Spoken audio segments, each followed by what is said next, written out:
Bonsoir, hein, suivant le moment, mais je pense qu'un peu partout, hein, parce qu'il y a beaucoup plus de cristal qui me suivent du côté de l'Europe et de l'Afrique. Je pense que c'est déjà le soir. Alors, bonsoir, mes précieuses cristal, j'espère que vous allez bien. Je vais me permettre de dire tu, parce que je m'adresse particulièrement à toi. Je vais me permettre de dire tu. Alors, j'espère que tu vas bien, que tu es bien installé, que tu as pris ton verre d'eau et que tu es confortablement installé, parce qu'il est important que tu sois dans un endroit qui est calme, que tu sois dans un endroit. Ah, coucou, coucou, Jésus. Donc voilà, nous allons parler aujourd'hui d'un sujet qui n'est pas anodin. Nous allons parler du silence. Nous allons parler du silence. Alors, souffre que de temps en temps, je regarde mon plan parce que si je n'ai pas le plan, je vais te donner plein d'informations et le live risque de ne pas être très édifiant pour toi. Donc, j'ai pu faire un plan et de temps en temps, je jetterai un coup d'œil sur mon plan, histoire que ce soit vraiment cohérent pour toi et que tu ressortes de ce live avec des informations qui peuvent changer ta vie ou bien qui peuvent aider une sœur qui vit une situation de silence. Alors, qui suis-je et qui suis-je? Je suis Mama Priscille, je suis coach en systémie et également en neurosciences. Je suis la fondatrice du mouvement Clé de résilience. C'est vraiment un mouvement que j'ai lancé parce que je me suis rendu compte que, ayant moi-même traversé des périodes des périodes assez traumatisantes, j'ai vécu en silence, je n'avais personne à qui me confier, les gens ne me croyaient pas, mais c'est surtout la peur qui m'empêchait de parler. Donc, j'ai lancé ce mouvement et entre-temps, pendant mes consultations, je me suis rendu également compte qu'il y a tellement de gens, il y a tellement de femmes qui vivent des choses lourdes, tellement de silence, et ça pèse. Des abus qu'elles ont vécu dans leur enfance, même après l'enfance, hein, même dans l'adolescence, même dans leur vie adulte, parce que les abus, on les vit tout au long de la vie pour certaines personnes. Alors, ces abus, quand on les vit, on n'a forcément personne à qui parler. Et parfois même, on n'a pas la possibilité de parler. On n'ose pas parler. On n'ose pas parce qu'on a peur du jugement, parce qu'on a peur de ne pas être cru, et beaucoup plus, ce que j'ai remarqué, c'est beaucoup plus par loyauté. Voilà. Donc, véritablement, si tu as vécu un traumatisme, si tu connais une sœur, si tu connais une autre femme qui a vécu un traumatisme, ce live est pour toi. Tu peux inviter d'autres précieuses parce que, comme moi je dis toujours, chaque femme est un cristal. C'est parfois fragilisé, mais jamais brisé. Donc, toujours capable de rayonner. C'est pour cela qu'il est important qu'on parle de ce silence. Alors, pourquoi le silence? Pourquoi parler du silence? Non pas que le silence, ce soit une mauvaise chose. Le silence est une bonne chose. Parce que j'encourage souvent les cristals à retrouver le silence intérieur. Le silence est une bonne chose quand il est choisi. Quand tu choisis toi-même de faire silence en toi, de faire silence autour de toi, c'est une bonne chose parce que c'est un silence parfois réparateur, c'est un silence qui ramène la paix intérieure, c'est un silence qui t'amène à une plus grande créativité. Donc le silence en soi n'est pas une mauvaise chose. Mais quand ce silence est imposé, quand ce silence est subi, là vraiment c'est toxique, c'est quelque chose qui est toxique. Et quand on parle de toxique, ça veut dire que c'est un poison. Et quand on parle de poison, ça veut dire que ça fait du mal. Ça nous fait du mal à l'intérieur de nous. Ça tue quelque chose dans nos géniteurs. Quand ce silence est subi, il nous fait du mal. Il te fait du mal. Ah, ok, super, merci. Il te fait du mal et il tue des choses en toi. Tu as beau prier, tu as beau aller confesser, tu as beau lire des livres de développement personnel, tu as beau faire de la méditation, tant que tu n'es pas connecté à ce problème, à cette problématique qui te mine, tu ne trouves pas de voie d'issue. C'est pour cela qu'il est important. C'est pour cela qu'il est important de parler. C'est pour cela que j'ai intitulé ce live Pourquoi ton silence est plus lourd que ta vérité. D'accord? Alors, pourquoi ton silence est plus lourd que ta vérité? Comme je l'ai déjà dit, hein, le silence, c'est à double tranchant. Il y a le bon silence, il y a le mauvais silence. C'est un peu comme le feu. Hein. C'est un peu comme le feu, il réchauffe et il peut également brûler. Donc, ton silence peut parfois faire plus de dégâts que le fait de parler. Je vais t'expliquer ça. Tu vas véritablement voir au niveau scientifique les dégâts que ça fait dans ton corps, dans ton organisme. Alors, comme je l'ai dit tantôt, on se tait par peur d'être jugé. On se tait par peur d'être rejeté parce qu'une fois que les gens connaissent notre histoire, il y a des gens qui n'ont pas des épaules assez solides pour pouvoir porter le poids parce que quand on a subi des traumatismes, quand on parle de traumatisme, ça veut dire qu'on a subi des violences, que ce soit des violences physiques, que ce soit des violences psychologiques, spirituelles, ou tout genre de violences. Il y a les violences physiques qui sont visibles, les gens. Et parfois même, on voit des enfants qui cachent les classes de coups qu'ils reçoivent de leurs parents parce que leurs parents leur disent leur intime l'ordre de ne pas de ne pas le montrer. Et l'enfant se sent redevable envers le parent. Donc, il ne va pas, il va tout faire pour cacher ses coups. Il y a des coups invisibles qu'on reçoit également. Donc, toutes ces violences, si une personne, les personnes ont honte d'en parler, honte d'être, et ont peur d'être rejetées, peur d'être jugées. Et surtout, la plus grosse peur, et surtout, la plus grosse peur quand on est enfant, c'est la peur de ne pas être cru. Parce que rares sont les parents qui croient en la parole des enfants. C'est en train de changer, mais il y a encore, je ne peux même pas aller à 10 ans, parce que 10 ans c'est trop loin. Je parle de 3 ans par là, les enfants n'étaient pas crus du tout. Quand ils venaient rapporter qu'il y a un tel adulte qui a fait ou telle chose, les enfants n'étaient pas crus. Donc, ça fait que, bon, je dis, bon, à quoi bon, à quoi bon parler. Et il y a également la loyauté envers la famille, parce que cette loyauté, elle protège qui? Elle protège bien sûr l'agresseur, parce que pendant que l'agresseur vit sa meilleure vie, la victime, elle, est obligée de garder tout cela, parce que on va dire à la victime, écoute, si tu parles, ben, tu sais, tu seras responsable de l'éclatement de la famille, tu seras responsable des conflits dans la famille, mais pourtant non, ce n'est pas, là, c'est pas à la victime d'assumer les conséquences, parce qu'elle n'a rien fait. C'est quelques-unes des raisons pour lesquelles les gens ne parlent pas. Alors, les conséquences, parce qu'il faut bien se dire que se taire, ça a des conséquences. Parfois, ça peut te protéger, mais très souvent, ça te fait plus de tort. Parce que chaque non-dit est un poids lourd dans ton sac. Alors, nous allons voir les conséquences au niveau émotionnel, au niveau physique. Il y a vraiment des grandes conséquences. Alors, qu'est-ce qui se passe quand une personne garde des choses en elle? Quand une personne garde des choses en elle, qu'est-ce qui se passe?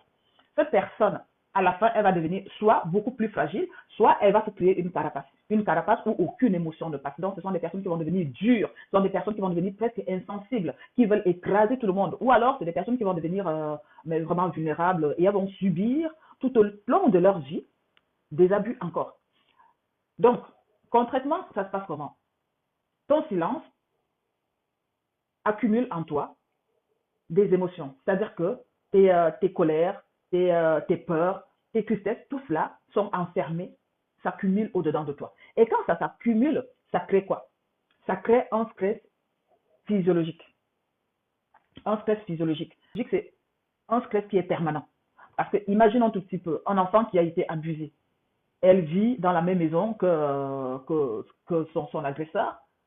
Et à chaque fois qu'elle voit cet agresseur, elle ressent quoi? De la colère. Elle peut ressentir de la peur. Elle peut ressentir de la tristesse. Mais tout cela, elle est obligée de garder tout cela en elle et faire comme si de rien n'était. Et c'est encore une double violence. Donc, cet enfant ou cette femme vit un stress permanent de voir tout le temps son agresseur. Et ce stress physiologique va stimuler la production du cortisol. C'est une hormone. C'est une hormone. On l'appelle l'hormone du stress. Donc, c'est une hormone qui aide à faire face à des situations difficiles. Mais sauf que normalement, dans une vie normale, des situations difficiles, ce n'est pas tout le temps.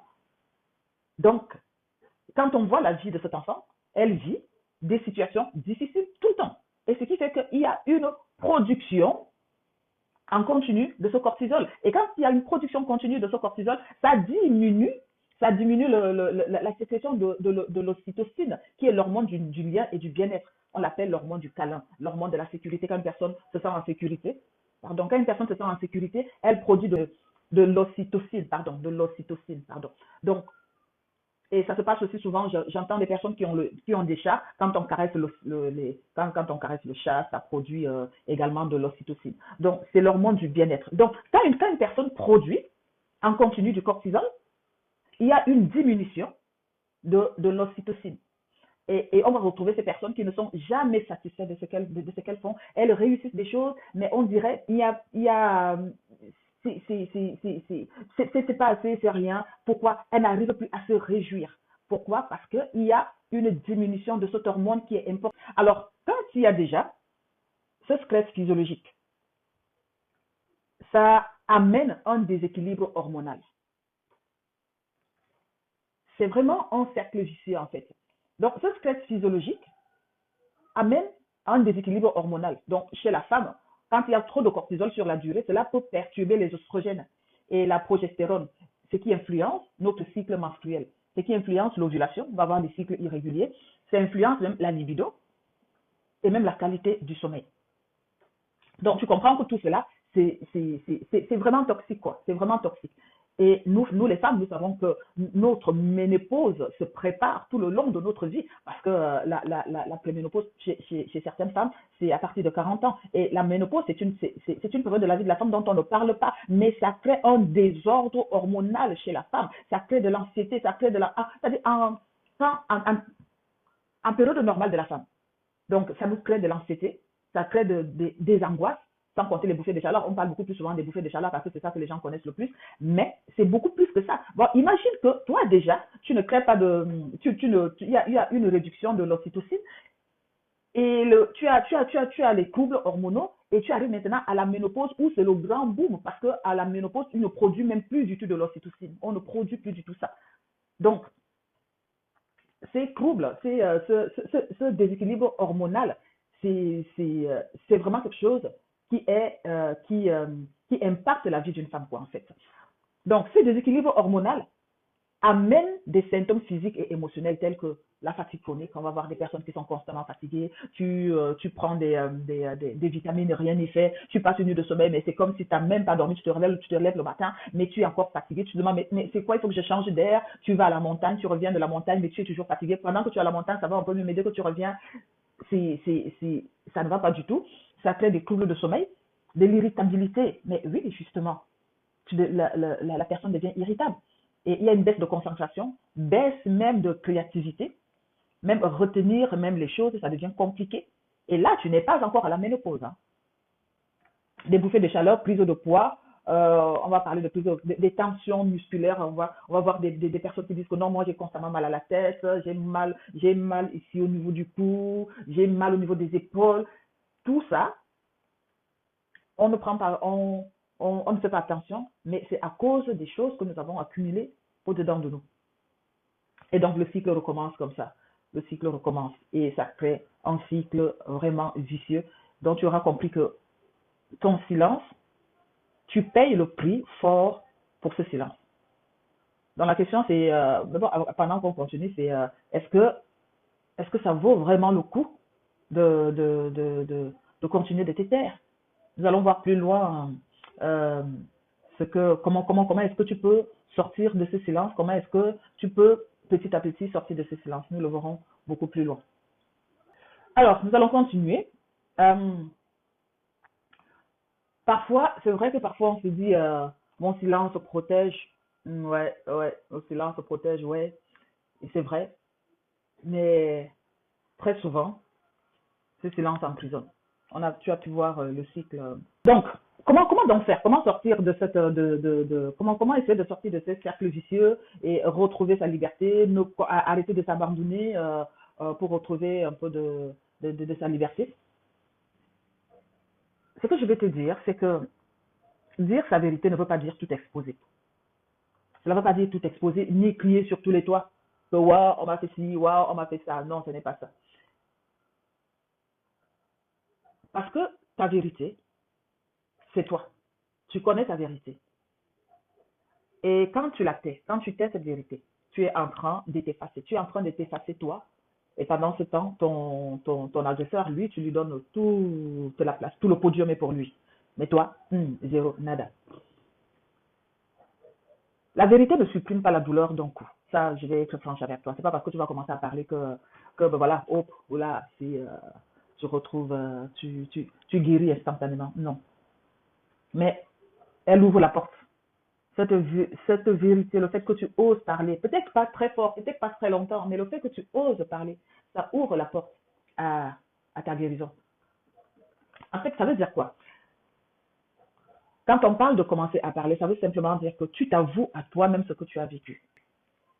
Parce que tu la voix. Il y a des personnes, malheureusement, qui n'arrivent pas à mettre le mot, qui n'arrivent pas à prononcer le mot, qui sont dans le déni total. Qui sont dans le déni total. À cause de quoi? Parfois, c'est à cause de son agresseur.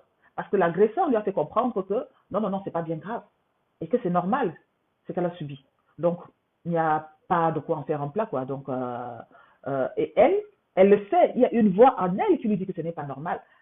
Mais elle fait tellement taire cette voix qu'elle réussit à se convaincre que mais cette petite voix continue à crier que non, non, non, ce n'est pas normal ce que tu as vécu. Donc, pouvoir s'avouer que oui, j'ai été battue, oui, j'ai subi des violences, j'ai subi des abus, oui, que ce soit physique, que ce soit spirituel, mais parce que beaucoup dans nos milieux chrétiens il y a beaucoup de personnes qui subissent des abus spirituels, mais qui n'arrivent pas à mettre le mot. Il y a des femmes qui subissent des abus conjugaux, mais les femmes n'arrivent pas à mettre le mot dessus, parce que se disent que c'est normal, on leur a fait croire que c'est normal. Mais à partir du moment où tu commences à parler ta vérité, parce que c'est ta vérité, parce que ta vérité, tu la connais, là commence également ta guérison. Alors, comment est-ce que tu peux faire, concrètement? C'est simplement reconnaître que le poids est là. Si tu sens que ça t'épuise, c'est un signe. Si tu te sens vraiment que tu es épuisé, c'est un signe. Et puis, deuxièmement, entoure-toi d'une personne de confiance, un ami, un coach, un professionnel, un psychologue, un pasteur ou un membre du corps pastoral ou ton responsable. Bref, une personne de confiance qui ne va pas te juger, qui va simplement t'écouter et t'aider à valider tes émotions. Et troisièmement, c'est à toi de choisir le moment. Ne te sens pas pressé. Parce que rends-toi compte que ta vie a été jusqu'à présent gérée par d'autres personnes qui t'ont dit il faut se taire. Maintenant, quand il faut parler, personne ne va t'obliger à parler. Tu vas y aller à ton rythme. C'est toi qui choisis le moment. C'est toi qui choisis la personne. C'est toi qui choisis le lieu et le comment est-ce que ça va se faire. Ne te précipite pas. Et parfois, parler, ce n'est pas toujours évident. Donc moi, ce que je peux te proposer, c'est d'écrire une page de ta vérité. De l'écrire. Parce que quelquefois, quand on écrit, quand on commence, les premiers mots, on n'arrive plus à s'arrêter.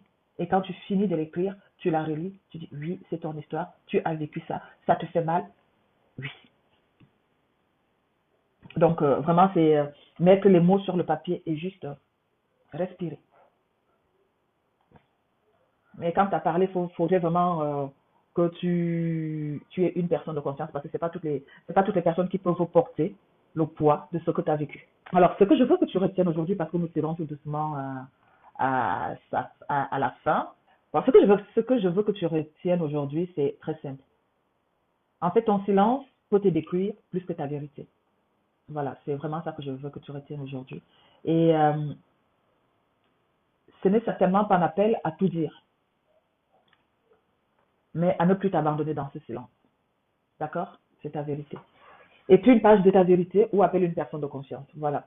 Et si tu vas aller plus loin, si tu connais une précieuse qui aurait besoin, nous avons le groupe de parole Cris de résilience parce que il est temps que les voix des précieuses se fassent entendre. Il est temps de crier ton histoire. Il est temps de parler ton histoire. Donc, vraiment, n'hésite pas à nous rejoindre dans le groupe Résilience féminine. Là, tu peux le trouver sur Facebook. Résilience féminine. Nous nous retrouvons, nous racontons, mais ce n'est pas sur Facebook, rassure-toi. Nous avons un groupe WhatsApp, donc, et dans ce groupe WhatsApp, ce n'est pas n'importe qui est admis, parce que je n'admets que les personnes dont je connais l'histoire. Ce n'est pas un groupe ouvert à tout le monde. Donc, si tu connais également une précieuse cristal qui est dans ce cas, tu peux lui parler du groupe Résilience féminine. C'est vrai que on peut également accepter les personnes qui sont venues par parrainage parce que je sais que si toi, par exemple, tu viens avec quelqu'un, c'est que tu connais, tu te portes garante pour cette personne. Donc, voilà. Nous allons nous arrêter là pour aujourd'hui. Je te dis à la semaine prochaine pour un nouveau live. Ne manque surtout pas. Et merci beaucoup, Majizo, pour ta fidélité, pour tes encouragements, pour ta présence qui me fait beaucoup du bien. Je te dis à très vite. et aux autres précieuses, à très bientôt.